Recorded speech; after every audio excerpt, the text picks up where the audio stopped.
Alright, today we are going to continue our exploration of the Tampa area and we are going to check out Ybor City. Here we go.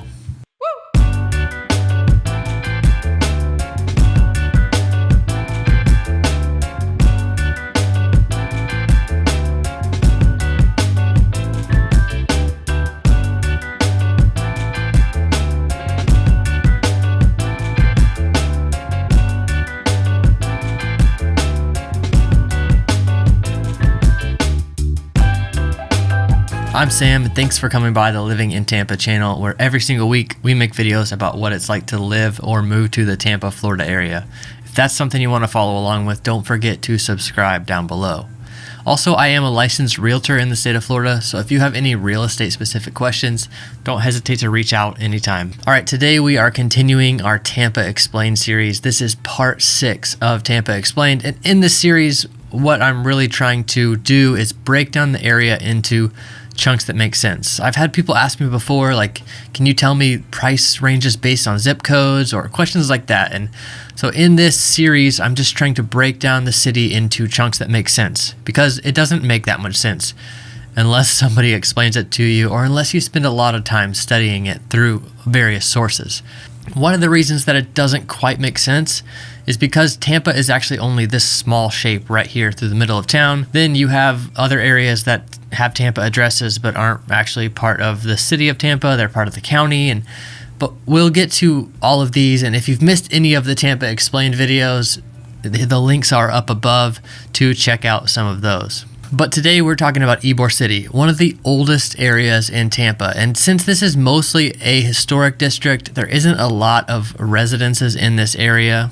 There's actually only a population of about 3,000 people that live in Ybor City. This area is much more of a commercial district and has a lot of restaurants and nightlife and all kinds of things to visit. But still, all of this thinking is in line with the Tampa Explained series, which hits on 4 main criteria for every area that we identify. Those are number 1, proximity, number 2, style, number 3, size, and number 4, cost. So those criteria won't quite make sense for this historic district, but I still want to cover it because it's such an essential part of the Tampa Bay area. Going back to the 1880s, Tampa was just this isolated village on this big port, and it was struggling economically. It wasn't really doing much. Then this guy, Henry B. Plant, decided, this is a good area. I'm going to build a railroad here, and so I can use this port to get stuff to other places, and then I'll make money as being the port city. So he started developing this railroad, and that caught the attention of a cigar manufacturer in Key West at the time. This man, Vicente Martinez Ybor, a Spanish man who lived in Key West at the time. He had previously moved his cigar operation from Cuba up to Key West because of some political unrest in Cuba at the time, and he was employing a lot of Cubans and Spanish immigrants. This man, who I'll refer to as Ybor from here on out, saw what Henry B. Plant was doing with this railroad system and noticed this humid climate of Tampa, along with the potential of the area, would be pretty good for making hand-rolled cigars. So he started exploring the southeast, looking for a place to move his operations, and this was kind of at the top of his list. And it was known that Ybor kind of wanted to build what is known as a company town. He wanted to kind of build his own little town that was centered around his businesses and his interests. And you can see that eventually it happened, with Ybor City being named after him. So he found this little sandy area in the northeast side of Tampa, and he wanted to buy it. He started out with wanting to buy just 40 acres, and he struggled to make a deal work with the seller and started to head out of town. He was going to hop on a train and head to Jacksonville when some of the members of the Tampa Board of Trade went and tracked him down and tried to hold the deal together, and they made it work. It's interesting to me that those guys from the Board of Trade really saw the potential of bringing these cigar operations to the area. This was in 1885 when this land was purchased, and Ybor started moving his operations to the area, but he had a big problem. People didn't have anywhere to live in the area. So what did he do? He built hundreds of houses for workers to move into, and he could rent these houses to them. He created multiple levels of industry in the city that he could make money on. And many of these workers that had followed him from Cuba to Key West now followed him from Key West to Tampa. But word was out. There were cigar companies hiring in the area. But this also attracted something that he probably didn't expect. This attracted other cigar companies to the area because now there was a workforce in the Tampa area that knew how to make hand-rolled cigars. And we talked previously in the West Tampa video about it's actually in this time that West Tampa started to grow with other cigar factories, and this area really started to boom around this one industry. During this time, Italian immigrants also came to the area, some by way of Louisiana and others by way of other areas of Florida, other areas like St. Cloud where there were large sugarcane plantations. But as Tampa became a destination for these immigrants, Italians made their way to the area. And interestingly, most of these Italian families were from the southwest part of Sicily, from just a couple villages, with most of them being from one specific village, like 60% of the immigrants in this time being from this very specific village in Sicily. Italians arrived to the area without cigar making skills, so they had to fill other roles for the time being. Eventually, they learned these skills and helped that industry grow as well.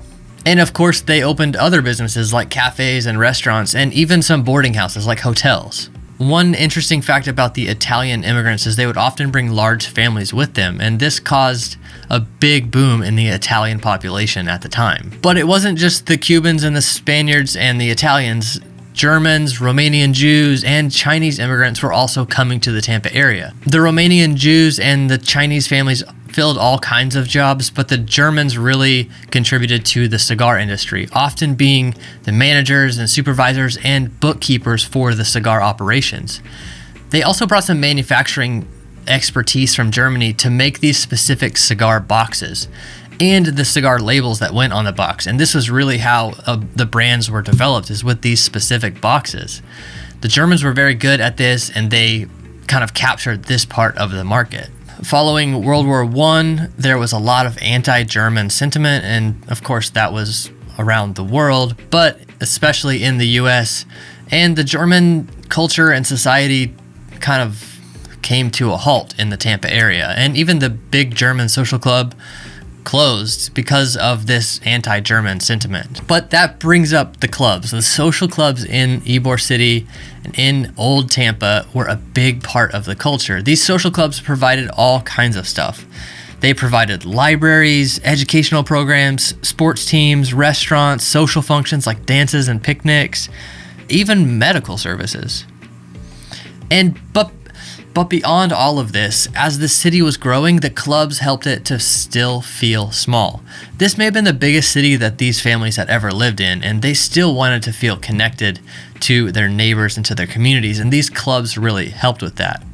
A lot of these clubs were divided ethnically. You know, there was a Cuban club and Spanish and Italian and German and all kinds of other clubs, but there was one club that allowed for every ethnic group, and it was the largest group. So 1929 came around, and this area produced 500 million cigars that were consumed in the area, probably a lot, and then also exported out of the area. But this was the year that the Great Depression started, and this Depression hit this area really hard. As people went to cheaper alternatives like cigarettes, the hand-rolled cigar industry was hit really, really hard. And as the industry was suffering, World War I and World War II happened, which pulled a lot of the labor force out of these industrial jobs.